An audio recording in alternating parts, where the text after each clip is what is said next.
따라서 미국에서 이제 대학을 다닐 때 가장 중요한 역량은 항상 말씀드리듯 읽고 쓰고 연산하는 능력이에요. 만약에 20점 이하로 그런 점수들이 모의시험으로 나오는 학생의 경우에는 기본적인 영어부터를 차근차근 공부할 수 있는 전략을 수립하는 게 순서가 될 거고요. 지금부터 다시 한번 고등학교 1학년 정도의 수학 수준에서 빠진 것들을 일단 채우는 것부터가 첫 번째 순서가 되겠습니다.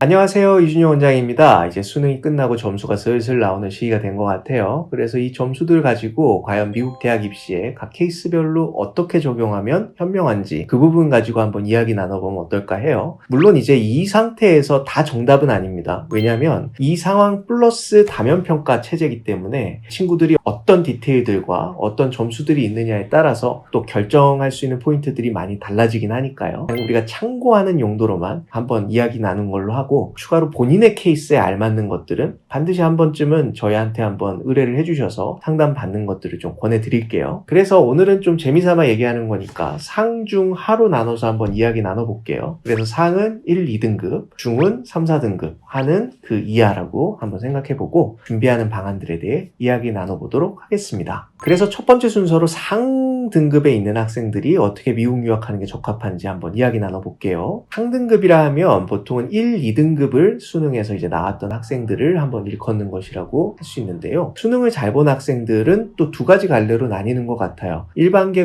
고등학교에서 공부를 열심히 해서 수능 점수가 잘 나오는 학생도 있고요. 또는 이제 본인이 특목고를 다니면서 뭐 영재고나 뭐 이런 곳들을 다니는 경우에는 또 수시로 했기 때문에 해당 사항은 없겠지만 외고 같은 유형의 고등학교를 재학했을 때 수능을 보고 또 서울대, 연대 같은 데를 목표로 해서 준비한 학생들도 있을 것이라고 생각을 합니다. 그래서 보통은 이제 과학고나 영재고 같은 곳들을 통해서 다양한 실험도 해봤고 영어도 어느 정도 잘하는 학생이라고 하면 지금 미국 대학 입시를 준비할 때는 내년도 프레시맨 라운드를 준비하는 것도 고려할 수 있다고 생각을 합니다. 그래서 내년도 신입학을 10월달부터 얼리 디시전이 열리는 거에 맞춰서 SAT나 토플 같은 점수들을 준비하고 지금까지 고등학교에서 대학과 연계해서 했던 다양한 실험들과 연구 논문들 그리고 교수님들의 추천서 같은 것들을 수취해서 거기에 맞는 어플리케이션 팀과 목표 대학들을 선정하고 원서를 제출할 준비를 내년 9월까지 충실하게 좀 차근차근 해 나가는 것들이 도움이 될 수가 있을 것 같고요. 두 번째로 이제 그런 것들이 아니라 이제 외고 같은 특목고 유형에서 수능 점수가 좋고 다른 활동들 같은 경우가 미흡하고 또는 고등학교 내신은 또 미흡한 이런 케이스 같은 경우는요. 오히려 편입학을 통해서 접근을 하되 조금 빠른 페이스로 준비를 하는 것들이 좀 바람직하다고 말씀을 드립니다. 그래서 수능 점수가 현재 딱 나온 상태에서 고등학교 내신도 사용하기가 좀 애매하고 활동 내역이 좀 고등학교 때 딱히 없다고 하면 만약에 이런 케이스에서 가장 시간 낭비를 줄일 수 있는 방법은 대학교 수업들을 미국 대학교 정식 수업으로 지금부터 들을 수가 있는 방법이 많거든요. 저희 캠퍼스도 제공을 하고 있고요. 그래서 대학교 수업들 한 학기에 1년치를 내년 한 3, 4월까지 최대한 들은 걸 가지고 그 대학교의 학점 가지고 그래도 중상위권 정도의 대학교로 트랜스퍼를 해서 내년 9월에 미국으로 나갈 수 있는 국리를 하는 것들이 첫 번째고요. 그 다음에 내년 9월에 출국한 다음에는 내후년 1월 달에 이제 트랜스퍼 원서들을 최상위권 대학들이 열어주기 때문에 해당 시점에 원서를 제출을 하고 내후년 9월달부터는 적어도 한 2, 3학년 정도에 편입을 해서 최상위권 대학에서 좀 진학을 할 수 있는 방안을 찾아보는 것들이 조금 좋은 전략이 될 수가 있습니다. 이유는 보통 커뮤니티 컬리지도 원서를 내고 나가려면 내년 9월달에 출국을 하는 거잖아요. 그러면 그 전부터 준비를 하는 것들이 시간 낭비가 좀 되는 경우가 있을 수가 있고요.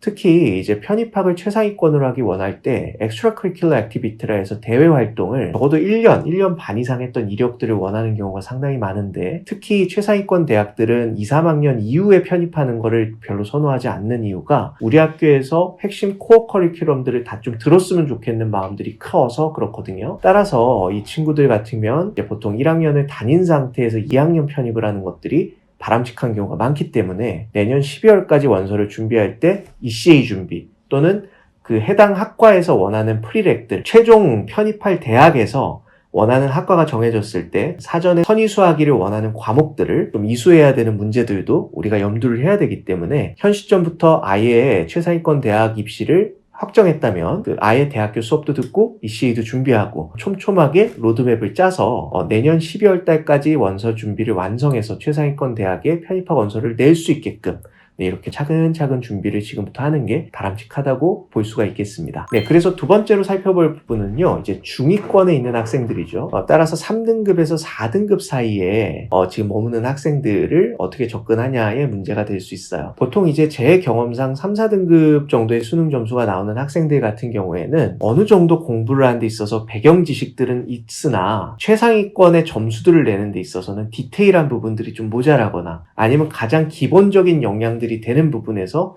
구멍이 있는 경우들이 굉장히 많았습니다. 그래서 이럴 때는 무턱대고 토플 학원을 다니거나 이렇게 하는 것보다는요, 현재 수준을 한번 냉정하게 파악해 볼 필요가 있다는 것이죠. 따라서 미국에서 이제 대학을 다닐 때 가장 중요한 역량은 항상 말씀드리듯 읽고 쓰고 연산하는 능력이에요. 그래서 읽기 같은 경우는 토플 점수를 리딩으로 봤을 때 20점에서 25점 사이가 30점 만점에서 나오느냐 안 나오느냐, 그래서 그 부분이 미흡하다면 만약에 20점 이하로 그런 점수들이 모의시험으로 나오는 학생의 경우에는 기본적인 영어부터를 차근차근 공부할 수 있는 전략을 수립하는 게 순서가 될 것, 그리고 이제 쓰는 부분은 읽는 게 담보가 돼야만 당연히 쓰는 연습을 시작할 수 있겠죠. 특히 수학 같은 경우에는요, 이제 보통 미국에서 대학이 요구하는 수학 실력은 프리칼큘러스 정도로 출발하는 것들이 보편적이기 때문에 고등학교 1학년 공통수학의 개념 정도에서 내가 다 맞는 정도 수준이 아니라면 지금부터 다시 한번 고등학교 1학년 정도의 수학 수준에서 빠진 것들을 일단 채우는 것부터가 첫 번째 순서가 되겠습니다. 따라서 영어로 읽고 쓰고 계산하는 능력을 현 시점부터 배양을 해서 내년 한 2, 3월 달까지는 기본 수준이 담보가 됐다고 전제했을 때 그에 알맞게 대학교 수업들을 선의수를 한다든지 커뮤니티 컬리지도 고려를 해볼 수가 있는 것이죠. 네, 그래서 그 이후에 이제 편입학 원서들을 쓸 수 있는 여건들을 어떻게 다져나가느냐에 따라서 2학년 편입 또는 3학년 편입도 고려를 해볼 수 있는 케이스라고 볼 수가 있겠습니다. 네, 근데 이제 이게 학생에 따라 편차가 워낙 다양하다 보니까 좀 테스트를 돌려보고 또 학생이 지금까지 어떤 관심사를 갖고 있었는지에 따라서 또 이 기간 차이가 굉장히 많이 날 수가 있거든요. 이 부분도 한번 의뢰를 해주셔서 제가 한번 검토를 해보는 게 좀 도움이 될 거라고 생각을 합니다. 그리고 마지막으로 이제 대망의 이제 4등급 미만인 케이스들, 공교롭게도 이제 3, 4등급 미만의 성적들이 나온 케이스에 대해서 접근 방법들을 살펴보면요, 이때는 사실은 가장 중요한 핵심이 끝까지 해서 결과를 내는 게 어려운 학생들이 대부분인 것 같아요. 근데 따라서 좀 정규 커리큘럼으로 가는 것보다는 저는 CCP 프로그램 같이 대학교 수업들을 듣는데 A-